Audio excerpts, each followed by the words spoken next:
Hadirin jamaah Majelis Ta'lim dan Zikir Ikatan Remaja Masjid Al-Falak yang sama-sama dimuliakan oleh Allah Subhanahu wa taala. Para ulama berkata bahwa al-adl,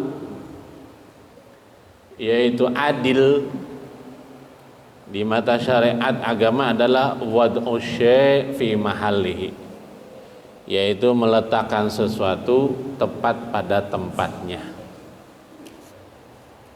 Maka kalau adil adalah lain kata atau bahasanya adalah lawan kata dari zalim, maka zalim adalah definisinya kebalikan dari definisi adil.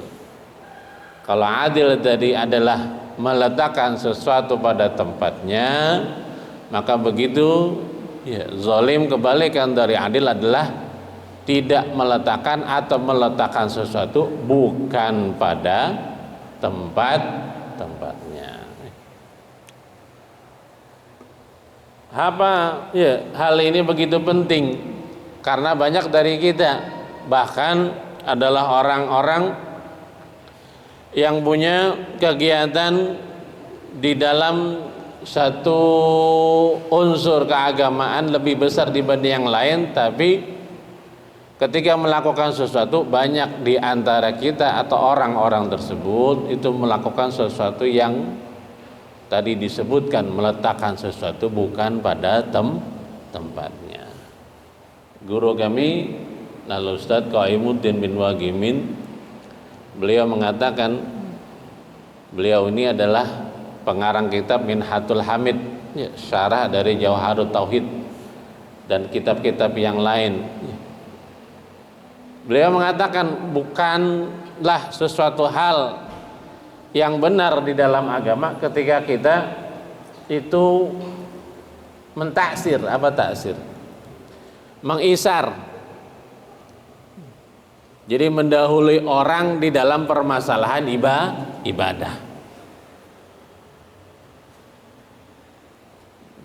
Contohnya yang gampang di sini disebutkan, dan ini adalah menjadi sesuatu yang ada dalam pembahasan kita. Apa itu? Shop pertama. Tadi Jumatan kan ya, banyak diantara kita itu udah terbiasa gitu. Kalau disuruh sama DKM-nya atau orang yang menggantikan DKM dalam pengumuman dan lain sebagainya, ketika disuruh maju, ya, banyak diantara kita, Pak silakan maju dah, silakan maju dah. Seolah-olah ya, kita bahasanya, apalagi kalau misalnya yang di samping kita orang tua, ya udah bapak duluan dah, ya. Kayak kita merasa itu adalah adab, etika, ya, yang harus kita lakukan atau kita kedepankan. Kenapa? Sayang, kasihan, ya. Kurang adab lo kalau misalnya lo ada di depan, ya, sedangkan orang tua ada di belakang. Kenyataannya justru apa yang kita lakukan itu sebenarnya adalah salah dalam kacamata syariat. Karena kata Al-Habib Abdullah bin Alawi bin Muhammad Al-Haddad, ya, di dalam kitab yang kita baca sekarang ini, yaitu An-Nasaihud Diniyah wal Wasayal Imaniyah, nasihat-nasihat tentang keagamaan, ya, wal wasaya dan wasiat-wasiat yang berkenaan tentang keimanan, ya. Beliau mengatakan dari hal yang sangat-sangat dianjurkan, yang harus semua dari kita ini sebagai seorang muslim punya perhatian tentang hal tersebut dan selalu ingin selalu berbuat hal tersebut. Apa itu? Mulazamah shop pertama, ya, mulazamah shop pertama di dalam setiap sholat jamaah. Tapi kenyataannya kan kebalikan dia. Begitu aja, ya ada orang tua, oh bapak dan duluan dah. Ya. Kalau dia perlu di belakangnya, kalau perlu di belakangnya bakal lagi yang belah sono. Pokoknya bagaimana gitu, assalamualaikum warahmatullahi wabarakatuh, assalamualaikum warahmatullahi, dia bisa langsung bangkit dan ketemu sendalnya. Padahal dalam kacamata syariat hal yang kayak begitu justru malah nggak bilang apa, isar dalam masalah ibadah bukan halnya, bukan tempatnya. Jadi kalau kayak gitu golongannya kita apa kelakuannya? Zalim terhadap diri kita sendiri. Padahal yang seharusnya apa? Maju terus, pantang mundur, mendapatkan satu pahala yang begitu besar. Itu tidak perlu ada namanya isar atau mengutamakan orang lain di dalam mendapatkannya. Maka kalau misalnya ada orang tua bilang ketika misalnya bocah kayak begini, ya, atau bahasanya yang udah sunat dah ya. Siapa yang udah sunat misalnya itu salah satu bocah yang umur 8 tahun, lalu dia berada di depan, dia udah berhak itu. Kalau memang udah di depan nggak boleh dikebelakangkan, karena kenapa? Sudah menjadi haknya, karena dia datang duluan. Ya orang tua ya datang belakangan, dia belakangan.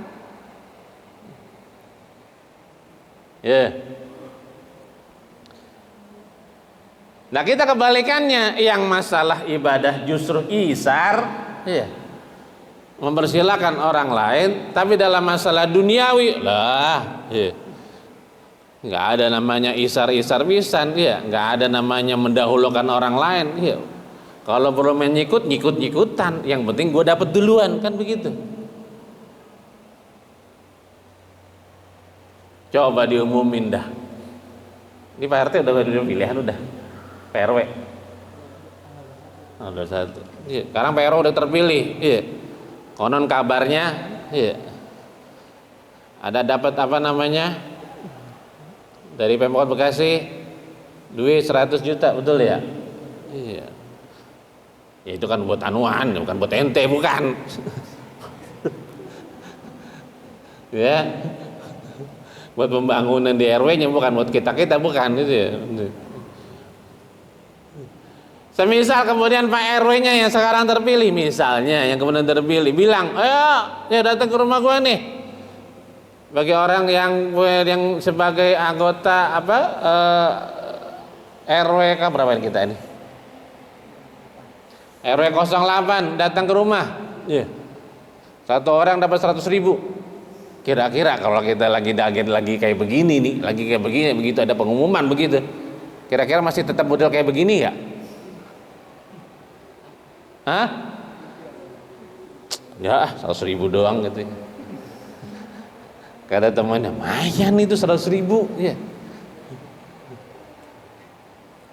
Makan dapat berapa hari itu, ya. Buat nyaur utang, ya. Di mana? Di Samir apa ya namanya? Apa Semir itu?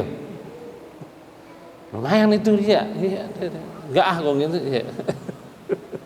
Begitu temannya pergi lah, pergi juga dia. Justru dalam permasalahan duniawi ya kita nggak ada namanya isar. Padahal kalau isar justru di dalam permasalahan duniawi lah kita disuruh untuk dahulukan orang lain dibanding diri kita. Ya. Makanya bagaimana pujian Allah Subhanahu wa taala terhadap kaum Ansar, ya. Wa yusiruna ala anfusihim, ya. Mereka mengisar mendahulukan kaum Muhajirin, ya. Wa yusiruna ala anfusihim walau kanu bihim khasasah. Walaupun mereka mungkin bahasanya serba kekurangan juga gitu.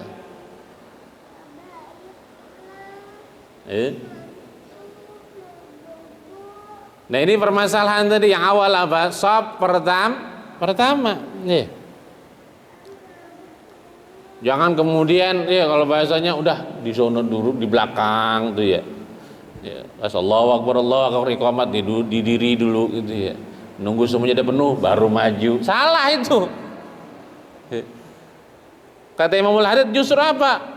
Sesuatu yang sangat-sangat dianjurkan bagi kita untuk apa?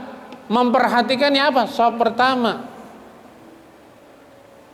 Bahkan dikatakan al-mudawama 'alal wuqufihi. Ya, bahkan dianjurkan untuk selalu berusaha berada di shaf pertama. Kata Imamul Haddad, mengapa kok ada model kayak begitu anjurannya? Beliau mengatakan ada satu hadis Nabi Muhammad SAW yang berbunyi tentang masalah shaf yang pertama di dalam sholat jamaah, begitu tinggi dan besar, agung keagungannya dan pahalanya. Beliau Imamul Haddad menyatu salah hadis yang berbunyi, "Lau ya'lamun nasu ma fi azan wa shafil awal, summa la yajiduna illa ayyastahimu alaihi lastahamu." Wa manal istiham al-iktira. Artinya apa? Kalau manusia tahu tuh apa fadilah yang ada di dalam azan dia. Maksudnya ketika azan kita udah ada di tempat nih, di shaf pertama itu. Kan orang-orang dulu mau begitu ya. Orang dulu gitu. Orang sekarang ya ada sekarang ya. Cuma orang-orang dulu kan orang sekarang. Tetap aja yang datang duluan yang aki-aki duluan dia. Ada gilanya kali barangkali ya, Gen Z ya, Gen milenial gitu ya, datang duluan. Allahu Akbar ya. Masya Allah, anak muda ya. Orang juga banyak perhatian dengan orang-orang model kayak begitu ya. Wasafil awal, dan kalau mereka mengetahui tentang pahala dari shaf pertama, kemudian mereka tidak mendapatkan, artinya bahasanya ketika shaf pertama sudah mereka ketahui faedahnya, pahalanya, ya ganjarannya begitu besar dan agung di sisi Allah Subhanahu wa taala, maka nggak ada nih sesuatu hal yang akan terjadi kecuali apa? Ila ayastahimu alaihi lastahamu. Pasti akan berebutan. Pasti akan apa? Al-iktira, iktira? Diundi. Karena apa? Ketika mereka tahu betapa besar dan agungnya ganjaran pahala shaf pertama. Bakal ngundi model kayak orang arisan gitu. Ya. Rival, sini yang pertama. Nah. Terus begitu. Besok lagi, misalnya bukan besok lagi, besok apa? Kalau subuh kayak begitu, zuhur begitu lagi terus itu. Pasti berebutan peringkat shaf pertama.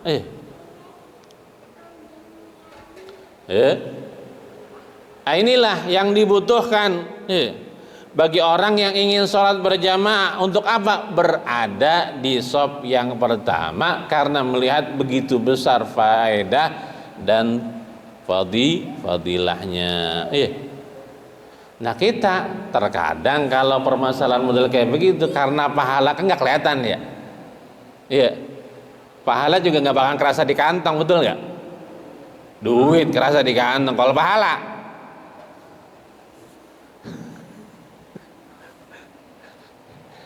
lagi Ramadan sebentar lagi Ramadan. Allahumma balighna Ramadan. Sebentar lagi Ramadan. Lah sahabat tarawih dah. Manusia kalau FOMO udah kayak begitu, nggak apa-apa, masalah dunia aja, makanan rame pertama aja. Seminggu 2 minggu selesai udah bosen. Mau yang mana, minuman rame pertama kali doang. Seminggu 2 minggu bosan, hilang, sepi tuh tokonya. Apa namanya yang es krim depan? Misu sama di mana-mana bikin rame. Begitu bosan selesai tuh urusannya, tutup lagi tuh. Nggak masalah hal yang gitu, bahkan masalah ibadah gitu. Tarawih malam pertama lah bakalan ada nanti itu tenda di belakang. Dari sekian apa? Banyaknya orang mau tarawih. Lah seminggu kemudian coba hitung seminggu kemudian. Itu belum 10 hari tuh ya. Belum 10 hari. Kalau bahasa 10 hari yang pertama apa? Ramadan. Turunnya rahmat. Itu belum 10 hari, baru seminggu. Lah yang bapak-bapaknya udah banyak berkurang itu shafnya. Seolah-olah udah bosen taraweh. Padahal masalah ibadah, padahal kita tahu bulannya begitu banyak, ganjaran di dalamnya, bahkan dikatakan yang sunnah saja ganjaran udah kayak wajib, apalagi yang wajib. Nih mungkin ini untuk kita mengetahui, ini makanya ya sesama muslim saling menasehati, saling memberitahu. Ini gunanya kita untuk masing-masing. Mungkin Anda nanti bisa memberitahukan saya, atau saya sekarang yang memberitahukan Anda gitu. Tapi tidak lain dan tidak bukan ya, pemberitahuan tersebut apa? Untuk sama-sama mari gitu, kita mendapatkan faedah dan keutamaan yang kadang-kadang begitu mudahnya kalau kita mau melakukannya. Nggak susah, enggak. Begitu mudah lah datang ke masjid. Emang siapa yang ngelarang?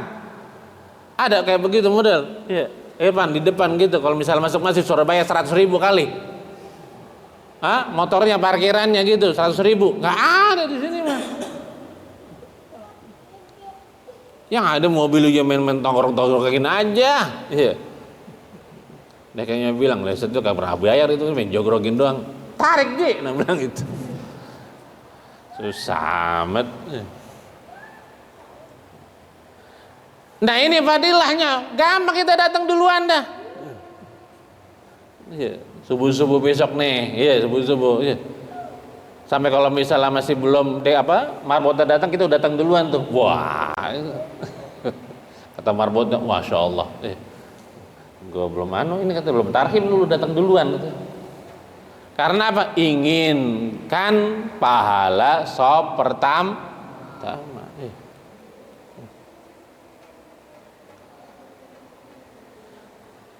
Kenapa kok kata Imamul Hadid keterangan tentang hadis tersebut? Mengapa kok sampai akhirnya kemudian diundi? Karena mereka merasa udah mengetahui tentang keutamaan sop pertama.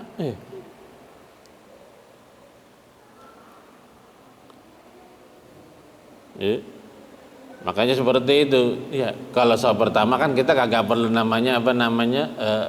melangkah orang, melangkahi orang, nggak perlu harus sesek-sesekan, udah di depan.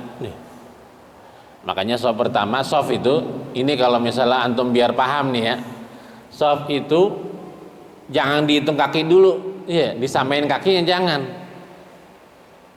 Kaki kadang-kadang kalau misalnya ukuran agak beda. Ada yang tubuhnya biasa tapi kakinya panjang banget. Udah kayak Popeye kan gitu. Ada yang besar kakinya kecil banget. Ukuran apa? Nih, pundak. Samain pundak tuh. Ngukurnya dari mana saat biar lempeng gitu? Nah, dari tengah. Makanya sop yang bagus itu isinya yang di tengah dulu tuh. Tapi yang lebih bagus yang di belakang imam adalah orang yang pinter baca Quran tuh. Biar nanti kalau imamnya salah bisa benerin, atau imamnya batal bisa gantiin.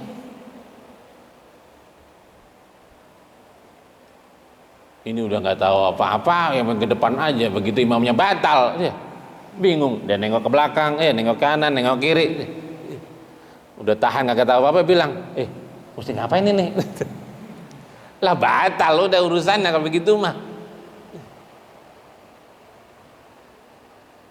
Yang paham fikih, nah ini kayak begini kan, nanti kita paham nih dikit-dikit tentang permasalahan fikih. Yang memang khususnya sekarang ada tentang masalah sop pertama. Ukur dari tengah ke kanan, ke kiri, begitu juga sama. Yang di belakang tengah dulu yang diisi, gitu. Jangan dari ujung sini. Ustaz, sini aja takut. Emang yang nyuruh ente doa siapa? Kayak orang ketakutan banget disuruh doa gitu sama imamnya. Inilah yang kadang-kadang kita luput di dalam perhatian kita.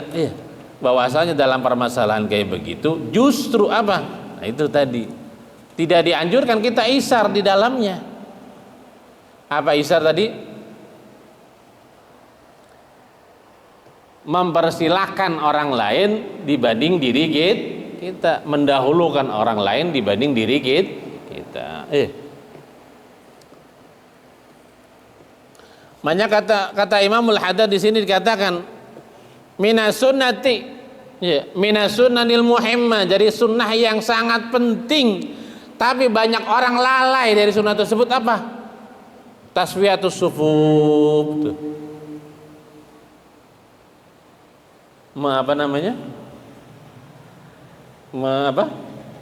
meluruskan saf.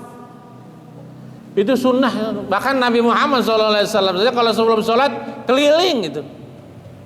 Ayo, kan kita tahu ya bagaimana sahabat ngambil kesempatan ketika di akhir-akhir usia Nabi Muhammad SAW, yang ceritanya begitu panjang. Tapi dari cerita tersebut kita tahu bahwa Nabi Muhammad ketika sholat begitu memperhatikan tentang lurusnya shaf di dalam sholat. Maka dikatakan shaf mereka di dalam sholat itu sama kayak shaf mereka di dalam peperangan. Ustaz, kalau misalnya sekarang model kayak begitu malah mati duluan, kenapa luru? Iya, itu ya kalau sekarang. Kalau dulu kan pakai senjata, nggak ada peluru, nggak ada pistol, nggak ada brand, nggak ada AK-47, nggak ada. Yang ada pedang, tombak, dan lain sebagainya. Dan nanti di akhir zaman kayak begitu lagi ntar, yang ada pedang, yang ada tombak, ntar kendaraan nggak ada tuh, tank-tank nggak ada tuh, yang ada kuda. Karena apa? Lah bagaimana mau tank, mau segala macam kendaraan, bensinnya minyaknya kagak ada. Lah iya mal, kayak begitu ntar. Jadi Nabiullah Isa dengan Imam Mahdi kayak begitu, naik kuda, bukan naik tank, bukan. Nah kalau naik tank Dajjal gampang ditembak gitu, dirudal aja Dajjalnya. Ya enggak? Dari sini dirudal langsung, lah mati itu Dajjal, belum sempat keluar kan gitu. Kan kita udah ketahuan nih, minyak udah hilang semuanya, serba tipis dan sebagainya. Itu menandakan apa? Akhir zaman. Watarasu fiha, tuh sunnah yang sangat penting yang sering kita dilupakan oleh kita sebagai seorang muslim.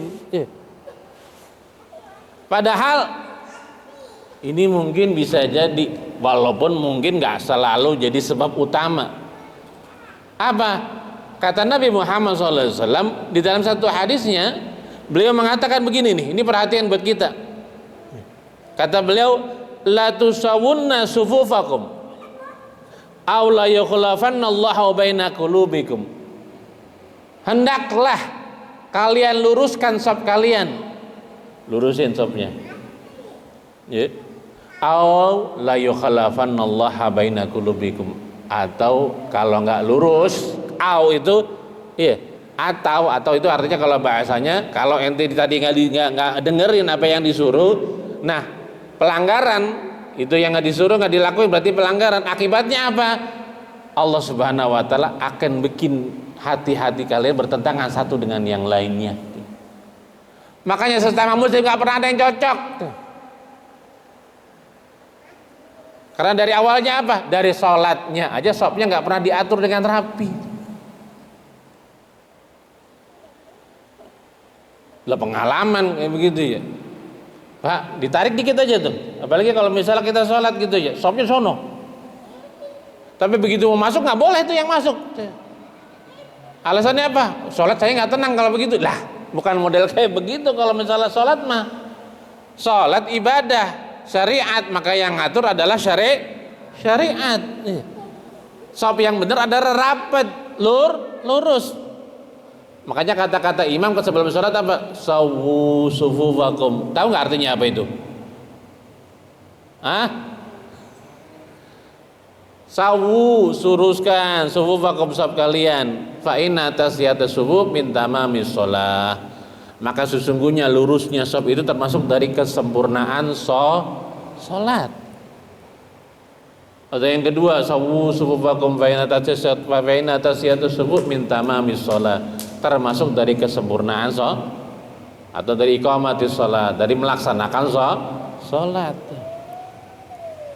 Makanya sahabat dulu begitu kompak karena apa? Dari awal ketika ibadah saja, dan ibadah yang paling utama adalah sholat, dan sholat adalah dilakukan secara berjamaah, dan shaf mereka lurus, selesai sudah.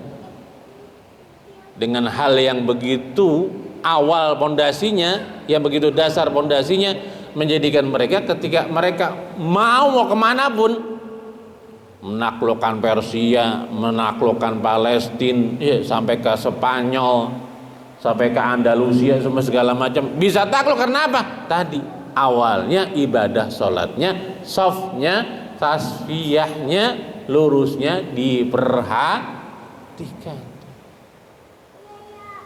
Ketika lurusnya shaf tidak diperhatikan, Allah tidak membuat mereka, hati-hati mereka bertentangan, nggak ada. Nah sekarang coba, ya. Jangankan kemudian kalau bahasanya tongkrongan di masjid, ya. Orang nongkrong di masjid, apa, tongkrongan di warung, tongkrong di masjid aja banyak yang bertentangan. Gitu. Karena apa tadi? Permasalahan shafnya yang merupakan satu inti dan utama di dalam permasalahan sholat jamaah tidak kita perhatikan. Kalau rapat, bagaimana rapat? Rapat itu memang diperlukan. Untuk apa? Pencegahan. Untuk apa? Pencegahan dari apa yang telah beritahukan oleh Nabi kita Nabi Muhammad SAW dalam satu hadisnya, inni la arsayatina tadkhulu fi khalalis sufuf. Sesungguhnya aku melihat setan-setan itu masuk di selah-selahnya orang yang renggang shafnya. Jadi sengaja yang dirapetin tuh, ya, kaki ketemu kaki, tapi jangan diinjak. Ya. Aku biasaan tuh ya, saudara-saudara kita diinjak, wah kaget orang, apalagi yang cantengan ya. Yang ada bukan sholat namanya, ya, yang ada bukan lurus, yang ada bukan makin bertautan hatinya, ya pada berantem karena apa? Karena apa? Nah, kakinya pada diinjakin, tempelin aja, tempelin, bukan diinjak, bukan ditempel, ya begitu, ya. Fa yustahabbu, maka disunahkan apa? Ilsaqul manakib bil manakib ma'a taswid. Nih, tuh disunahkan ini nih. Pundak ketemu pundak, pundak ketemu pundak. Atau kalau misalnya bahasanya, ya namanya orang kan, ya kalau dulu sahabat pada kurus-kurus, ya ketemu pundak mah wajar lah. Kalau sekarang ya, ukuran manusia, ya, apalagi kalau bahasanya makanan mereka banyak kimia, ya pada gelembung semua kan gitu. Jadi nggak mungkin misalnya kalau dianuin begini cara urusnya jadinya. Udah, yang penting apa? Lurus antara pundak dengan pundak samping kanan kirinya. Lurus jadinya tuh. Karena ngukurnya dari tengah. Sekiranya tidak ada salah seorang yang terlalu ke depan atau terlalu ke belakang. Makanya kata Imamul Haddad, wa yata'aqqadul i'tinanu bizalik. Ya ta'akad, dan sangat-sangat dianjurkan al-i'tina untuk memperhatikan tentang hal tersebut. Makanya kata Imam Al-Haddad, ya, mengambil salah satu dari firman Allah Subhanahu wa taala, beliau mengatakan begitu pentingnya, ya, hal tersebut untuk apa? Menjadi bagi kita apa? Awan saling tolong menolong sesama kita sebagai seorang muslim dengan saudara kita sesama muslim. Wa ta'awanu 'alal birri wat taqwa wa la ta'awanu 'alal ismi wal udwan. Jadi nanti praktekin nih, ya, salat berjamaah mau dimanapun, mau subuh sekarang atau nanti salat-salat yang lainnya, mau di masjid ini atau di masjid yang lain-lainnya. Ngapain saat begitu shaf, ya, dapat shaf pertama, Begitu kemudian sopnya kurang lurus, lurusin. Pundak ketemu pundak Pak, ya. Kalau ukuran kaki mah kadang-kadang kan beda, ada yang kecil, ada yang besar. Ya. Tapi kalau pundak ketemu pundak pasti sudah. Karena bagaimanapun manusia pundaknya pasti sama. Ya. Nggak mungkin pundak itu yang kanan sebelah kanan agak kanjuan gigit gitu ya, lalu yang sebelah kiri agak belakangan gigit, nggak mungkin sama pundaknya. Kecuali kalau emang udah kayak begitu dari lahir mah lain kan gitu ya. Tapi kan sudah ada tuh aturan. Nah, lurus dia tuh. Alhamdulillah.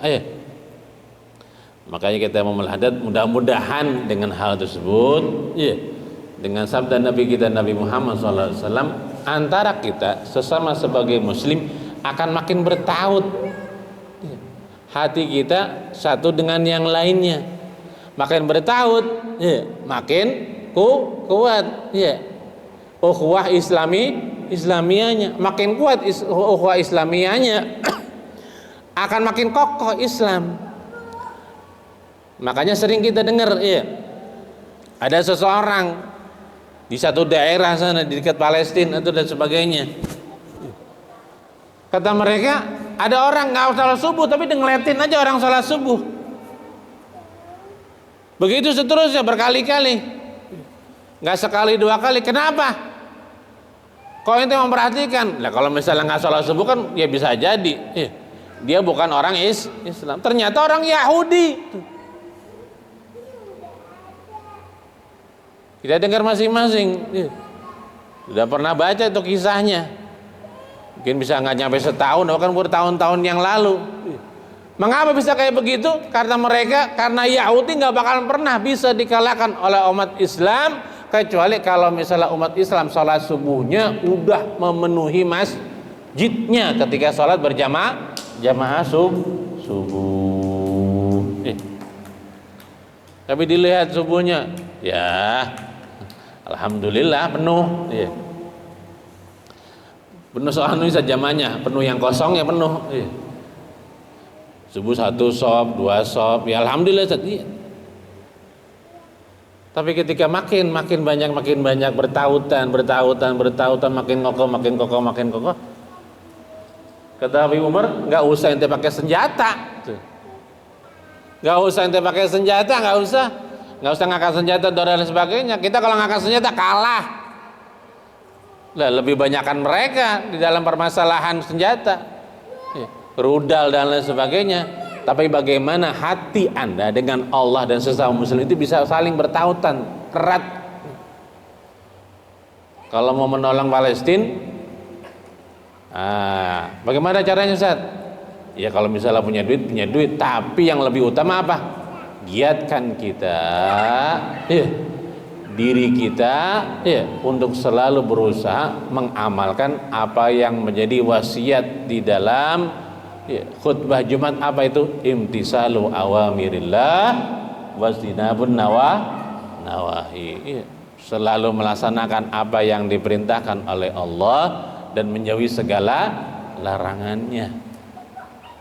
Ngomongnya kan gampang, tapi prakteknya yang justru malah kita lain.